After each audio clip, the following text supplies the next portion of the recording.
کہ آج کل وہ گالی گلوچ کا زمانہ چل رہا ہے، اور یہ بھی ایک کار ثواب اس دور میں. یہ تو ہم نے نہیں کبھی سوچا تھا کہ گالی کو بھی ثواب مانا جائے گا. لکھنویوں کا مزاج یہ تھا، وہ گالی نہیں دیتے تھے.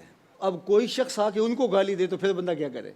تو وہاں ایک محلہ تھا پیر بخارا. تو پیر بخارے کے اندر ایسے لوگ رہتے تھے کہ جو گالی دے دیتے تھے اور سختی سے بات کر لیتے تھے. تو پھر اگر کسی لکھنوی، خالص لکھنوی کی کسی سے لڑائی ہو جاتی تو وہ جا کے پیر بخارے سے کوئی بندہ کرائے پہ لے آتا اور وہ ان کے بھی ہاف پہ لڑتا اور ان کی طرف سے جو ہے وہ لڑائی کرتا، اور اس کو شودن کہا کرتے تھے. بعض کر کسی کی بہو بڑی سخت آ جاتی اور کسی کے گھر سے سخت آواز ہوتی تو خواتین کہتی کہ تمہارے گھر میں پیر بخارے کی شودن آ گئی ہے کیا. کچھ لوگ تو گالیاں دیتے ہیں اور کچھ ان کا جواب بھی دیتے ہیں. کچھ لوگ جو ہیں انہوں نے پیر بخارے کی شودنیں رکھی ہوئی ہیں، مختلف مولوی رکھے ہوئے ہیں کرائے پہ جو ان کے بھی ہاف پہ گالیاں دیتے ہیں. یہاں تو گلی گلی شودنیں ہیں، کرائے پہ مل جاتی ہیں. یعنی لکھنؤ میں مل جاتی ہیں تو ہمارے پنجاب میں کیوں نہیں ملیں گے.